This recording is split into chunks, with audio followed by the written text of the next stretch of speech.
ሄሎ፣ እንዴት ዋልሽ የኔ ልጅ? አለሁልሽ። ምነው ጠፋሽ? እንዴት ነው? እነዛ ነገሮች ተስተካከሉ? ጥሩ፣ እንገናኝና እናወራለን። እሺ፣ ደህና ዋይ። አባዬ ደህና ነህ? ደህና ነኝ። የት እየቆየ ብለህ አባዬ? እሺ። ምን ነው ልጅ? ምን ነው? ምን ነው አንተ አባዬ? አታውቃትም ልጄ በላት። ምን ነው ታዲያ? እንዴት በቲና ፊት ሄደን ታወራታለህ? ቆይ አንተን እንዲመርበተብህ ምን ነገር መጣ? እኔ የተናገርኩት ነገር አለ? እሱም የለም። ግን ራስህ ነህ የሚታወቅብህ ያደረግከው። እና ምን ላድርግ? እኔ አልጠበቅኩማ። እኔ ያልኩት ነገር የለም። ቆይ ማናት ብትለኝስ? የፈለከውን በላት። ግን ደግሞ አባዬ እያስቀየመችው ነው። ግን የለም አትስል። ሰው ሲያስቀይመኝና ያጎረሰ እጄ ሲነከስ የመጀመሪያ አይደለም። በል እንግዲህ ምንድን ነው? ማንን ነው? አባዬ በስልክ ሲያወራት የነበረችው። አሁን መንቃት ጀመርሽ? የጠየቁን ጥያቄ ለምን አትመልስልኝም? መታሽ ሰው ሁሉ ላይ ከመጎረር ውጪ አንድም እንኳን ቤት ውስጥ ምን እየተከናወነ እንዳለ አላጠናሽም። ምን ተፈጥሯል? እኔ ምንም አልነግርሽም። ተረጋግተሽ የተፈጠረውን ነገር ራስሽ አጥኚ። ዳኒ ለምን አትነግረኝም? ትሁት፣ አንቺ ትሁት። አቤት። እሺ፣ ግን ወጥጃለሁ። አንዴ እሱን ላውርድ። እኔ ሳዝሽ ወተት እንኳን ቢሆን ትተሽሽ ማለት አለብሽ። እምቢ ብያለሁ እንዴ? ያናገርኩሽ እኔ ነኝ። ምን እሱን ታይዋለሽ? ቲና ግን ትንሽ ቲና የተደበቀው ትክክለኛው ማንነቷ ተገለጸ። ወዲያውም እንደመጣች ከካሊብ ጋር አልጋ ላይ ይታለች። ይሁም ሳይበቃት ደግሞ የፍች ጥያቄም ጠይቃለች። ዳኒ በምን መንገድ እንደሚያስረዳት ግራ ገብቶታል። ዳኒ ቤቱ ያንቺ አይደለም፣ ዋሽተውሻል፣ ይሄ ፌክ ነው እንዳይላትም ብር አታገኝም ተብሏል። ዝም እንዳይላትም ደግሞ የወሰነችው ውሳኔ የበለጠውን አስጨንቆታል። በዚሁ መካከል ደግሞ ለእኔ ቃል የተገባልኝንስ ብር ባይሰጠኝም እያለ ነው። ኤደን ካሊብ አባት ጋር ደውላ ቲና ፊት ለፊት ሲያናግራት ዳኒ ካሁን አጋለጠኝ እያለ እጅግ በጣም ይጨናነቅ ነበር። ጭንቀቱም ፊት ለፊት ይታይ ነበር። የካሊብ አባት ለቲና በቃ እሺ ካልሆነ ተለያዩ፣ ውሳኔው ጥሩ ነው፣ ልጄን ደግሞ ቆንጆ ሴት መርጬ ድረዋለሁ፣ አዘጋጅለታለሁ ብሏታል። የካሊብ አባት ድንገተኛ ውሳኔ ቲናን አስደንግጧታል። ነገር ግን እሷም ደግሞ ስላመረረች ከዚህ ቤት ጠራርጌ አስወጣችኋለሁ ብላችኋለች። ምክር አያስፈልገኝም አባትም አያስፈልገኝም ብላ የተደበቀ ማንነቷን ፊት ለፊት አውጥታለች። የእውነትም የረሳ መስሏታል። ቤት አጊታ ሞታ አይቲና።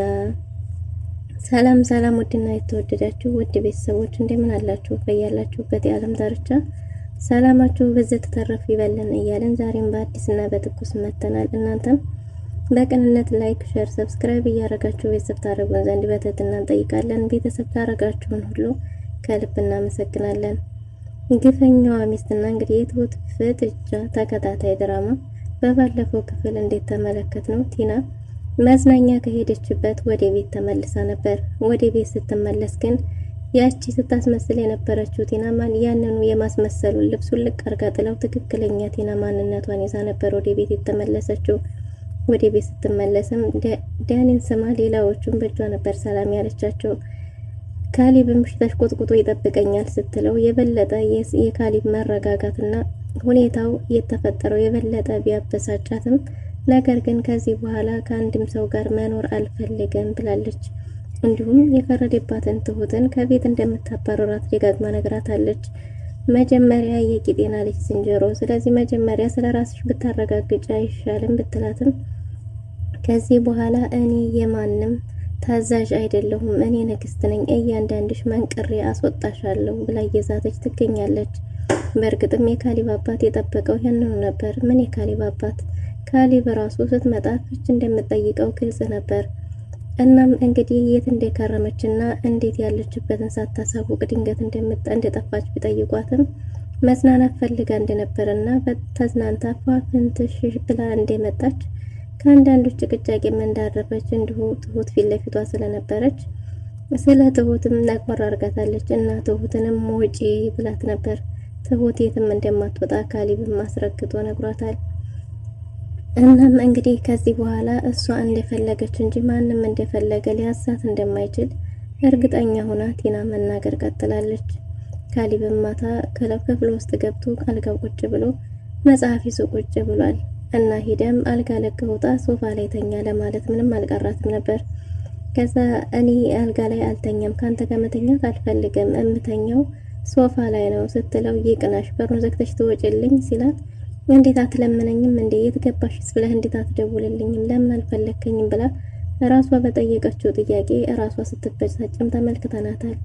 ቲና ለሁሉም ነገር ትቸኩላለች። አሁን በሷ ቤት የያዘችው ካርታ ትክክለኛ ካርታ ስለመሰላት የማስፈተሽ እንኳን ስራ ቼክ የማድረግ ስራ እንኳን አልሰራችም። ቀጥታ የሄደችው ወደ መዝናኛው ነበር።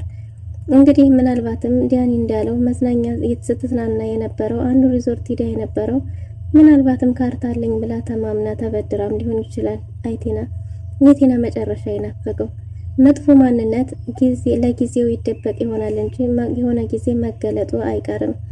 ትክክለኛ ማንነት መመለሱ አይቀርምና እንግዲህ አሁን እየሆነ ያለው በፊት ላይ እኔ መልካም ልጅህ ነኝ ወጥቼ ወርጄ አስታምሜሃለሁ ብዙ ዋጋ ከፍዬልሃለሁ ብትለውም ነገር ግን የረሳም እንኳን ቢሆን ደግነቱ አልረሳም እንጂ የካሌብ አባት ትክክለኛ ማንነቷን እያሳኘችው ትገኛለች። እናም እንግዲህ መልካም ሌሊት ብሎ ሲሸኛት የበለጠ እየተናደደች ተነስታ ሄዳ ሶፋ ላይ ተኝታለች። ሶፋ ላይ ስተኛም እንዴ ልጄ ሶፋ ላይ ምን ታረጊያለሽ ቢላትም እኔ ልጅህ አይደለሁም ልጅህ ካልበቃ ግን ልጅ ማለት ትችላለህ፣ ነገር ግን እኔ ልጅህ አይደለሁም፣ ልጅህ አስጠላኝ፣ ከልጅህ ጋር መኖር አልፈልግም እያለችው ነበር። እንዴት ትዳር እኮ ክቡር ነው ልጄ፣ ደግሞ መኖር ካልፈለግሽ እኮ ምንም ማድረግ አይቻልም ብሎ በቀለል አድርጎ አልፏት ነበር። እናም ወንድም ነኝ ተብዬው ዲያኒ በተቻለው መጠን ለመምከር ቢሞክርም ቲና ግን ማንም ሰው በመንገዴ እንዲገባ አልፈልግም ስትልም ተሰምታለች።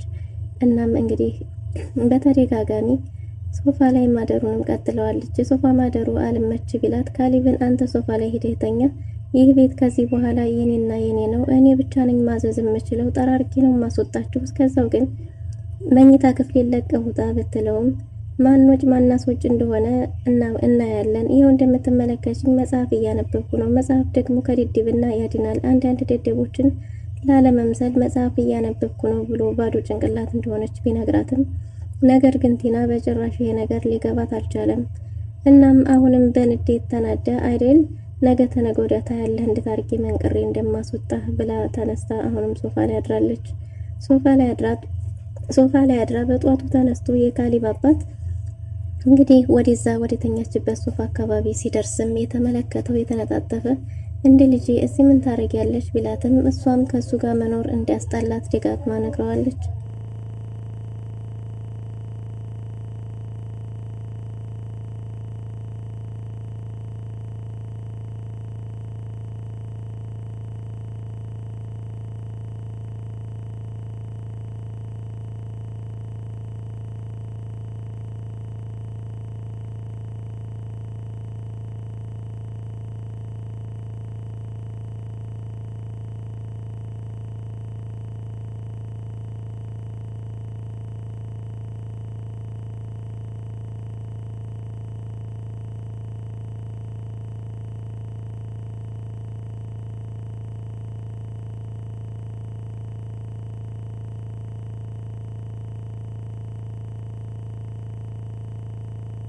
እናም እንግዲህ ምን ታረጊያለሽ እዚህ ቢላትም ከልጁ ጋር መኖር እንደማትፈልግ ልጁ እንዳስጠላትና መኖር እንደማትፈልግ ለቀውላት እንዲወጡ እንዲሁም ደግሞ ፍች እንደምትፈልግ ነግረዋለች። እንዴ እሱማ ጥሩ ነው፣ ካልሆነ ጥሩ አድርገሻል፣ አንቺም የተሻለ ታገቢያለሽ፣ ለሱም ደግሞ መርጬ ልጄን ቆንጆ ሴት አዘጋጅቼለታለሁና አድረዋለሁ፣ እሱ የተሻለ አማራጭ ነው ሲላት እንዴት እንደዚህ ትለኛለህ በሚል እጅግ በጣም ተናዳለች። ሪዘርቭ ሚስት አስቀምጠህለታል ማለት ነው፣ በጣም ትገርማለህ እያለችው ነበር። እና ካልሆነ እኮ አይሆንም፣ አንድ ሰው ካልፈለገ ተገደህ ግዴታ ትዳርህን ምራ አይባልም። ትዳር ግን ክቡር ነው፣ መከባበር ሊኖረው ይገባል ቢላትም በጭራሽ ልጁን እንደማትፈልገው ደጋግማ ነግረዋለች። እሱም ቢሆን ሊመክራት እንዳይሞክርና በእሷ መንገድ እንዳይገባ አስጠንቅቀዋለች። እሱም እሺ የኔ ልጅ ብሏት ነበር። ቲናንም ጠርታት ትሁትንም ስጠራት የኔም እሺ ምን ልታዘዝ ብላት ነበር የመጣችው። ትሁትን የኔም መቤት ብለሽ ጥሪኝ፣ ከዚህ በኋላ ትክክለኛ ስሜ የሚመጥነኝ እሱ ነው እያለች ስትመጻደቅ የካሌብ አባትና ትሁትም እሺ እያለች እየሳቁባት ነበር። ይሄ ሁሉ ሲፈጠር ቲና ስለተኛች ምንም ሊገለጽላት አልቻለም። እናም እንግዲህ ኤደን ዲያኒና ቲና እንዲሁም የካሌብ አባት ቁጭ ብለው ሁላቸውም ለመምከር ሲሞክሩ እባክሽን የልጅ እያለ ሲመክራት ልጄ እንዳትለኝ ብያለሁ፣ እኔ ልጄ እንድትለኝም አልፈልግም፣ ልጅ አይደለሁም፣ ልጅ በቂ ሆኖ ካልተገኘ ግን ምናልባት ልጅ ልትለኝ ትችላለህ እያለችው ነበር። እንዴት ቲና ምን እያልሽ ነው? ተረጋጊ እንጂ ትዳርሽን ተረጋግተሽ መሪ፣ ለውሳኔ አትቸኩይ እያለ ቢመክራትም በጭራሽ ማንም ሰው በመንገዴ እንዳይገባ አሻፈረኝ ብላለች።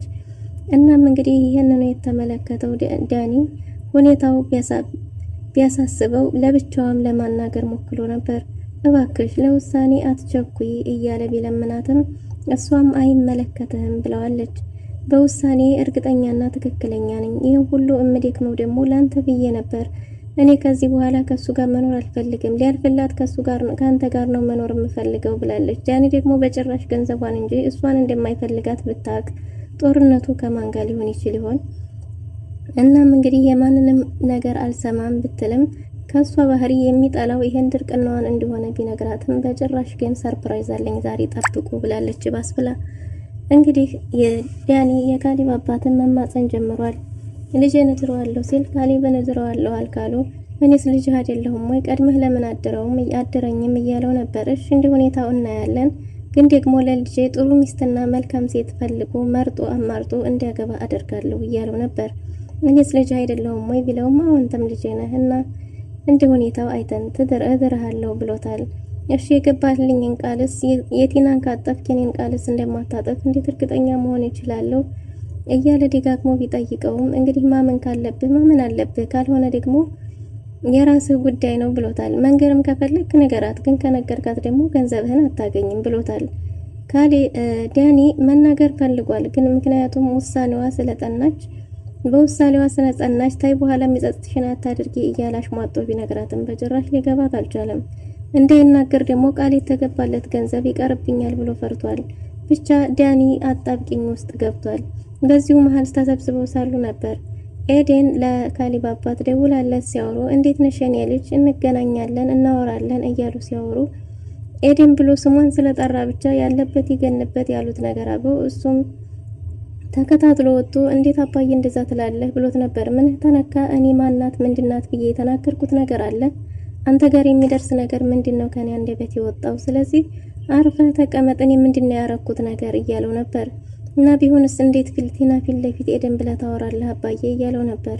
እና ኤደን አልኩኝ እንጂ ከሌናት ብዬ ተናገርኩኝ። ምን እያልክ ነው? እኔ ምንም የተናገርኩት ነገር የለም። አትንቦጃቦጅ፣ እንደዚህ የምትሆን ከሆነ በራስህ ታስነቃለህ ብሎታል። ቲናንም እባክሽ ብላትም ከሰዓት ዛሬ ሰርፕራይዝ አለኝና ጠብቁ ብለው በዛ ተስማምተዋል። ካሊብም የተጠበቀው ነገር በመሆኑ የሚስቱ ነገር እስከዛሬ ድረስ ሳያውቃት በመኖሩ እጅግ በጣም ገርሞታል፣ ግራም ተጋብቷል። በዚህ ሁኔታ ሳለ እንግዲህ ቲና የፍቺ ወረቀት አዘጋጅታ መጣ። ሁሉም በተሰበሰቡበት ሰርፕራይዝ አርጋቸዋለች። ሁላቸውም በተቀመጡበት ዛሬ ሰርፕራይዝ አለኝ ብላ ደስታውን ሳይጨርሱ በርግጥም ለካሊብና ለአባቱ እንዲሁም ለትውልድ ደስታቸው ቢሆንም ዳኒ ግን የሚገባበት አቶ ጨንቆታል። ይፍች ይፈልጋለሁ፣ ከዚህ በኋላ ካንተ ጋር መኖር አልፈልግም ብለዋለች። እንዲሁም ካሊብም በሐሳቧ ተስማምቷል። እሱም ሲፈልገው የነበረው ነገር እንደነበረና በፍቹ እንድትስማማም አሳውቋታል። ዳኒ ቁጭ ባለበት ላቡ ጥምቅ ጥምቅ እያለ ይገኛል። ምክንያቱም የቲናስ ነገር ከተበላሸ ቲና እሱንም አትለቀውም፣ ከሱም አትፋታውም። ምክንያቱም ይህንን ደግሞ ነገር ኤደን ታቂ ይሆናል። ኤደን ካወቀች ደግሞ የሚፈጠረው ነገር እጅግ በጣም ከባድ ሊሆንበት ይችላል። በዚህ መሃል ዳኒ ያለበት ነገር እጅግ በጣም ከብዶታል። ዳኒ በየሰዓቱ እየሄደ ትሁትን እባክሽ ቢላትም ትሁትም ቃስ እያልክ ከገባህበት ለመውጣት ሞክር እንጂ ቲና ጋር ከሆንክ ሰምጠህ ትቀራለህ። ስለዚህ ቃስ እያልክ ብትወጣ ይሻልሃል እያለች ብትመክረውም ዳኒ ግን የገንዘብ ጥማቱ ያለፋበትን ገንዘብ ለማግኘት መሯሯጡን ቀጥሏል። አባዬ ሊሰጠኝ ይችላል ወይ ቢላትም እንግዲህ ቃልህን ጠብቅ፣ ቃል የገባልህን ሊሰጥህም ላይሰጥህም ይችላል። ቃል የገባልህን ቃልህን ጠብቀህ መጠበቅ ይሻልሃል። ከገባህበት ጉድጓድ ግን እኔም ምከሪ ካልክ ልመክርህ የምችለው ይሄንን ነው። ቀስ እያልክ ብትወጣ ነው የሚሻልህ ብትለውም እሱም ቀስ ብሎ እየወጣ እንደሆነ ነገር ግን ደግሞ ምንም ገንዘብ ሳይዝ ከወጣ እንዴት አድርጎ ማግባት እንደሚችልና እንዴት መኖር እንዳለበት ግራ እንደገባው እንደከበደው ቢነግራትም አንተ ያለችህ መልካምና አስተዋይ ሴት ናት። ስለዚህ ካንተ ምንም የምትፈልገው ነገር የለም። ንጹህ ፍቅርህን ሰጥተህ ከኤደን ጋር ተጋብተህ ብትኖር ይሻልሃል።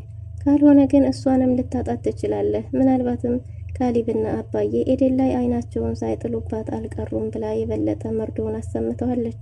ውድና የተወደዳችሁ ለዛሬ የነበረን ቆይታ ይህን ይመስል ነበር። በቀጣይ እስከምንገናኝ ድረስ መልካም ጊዜ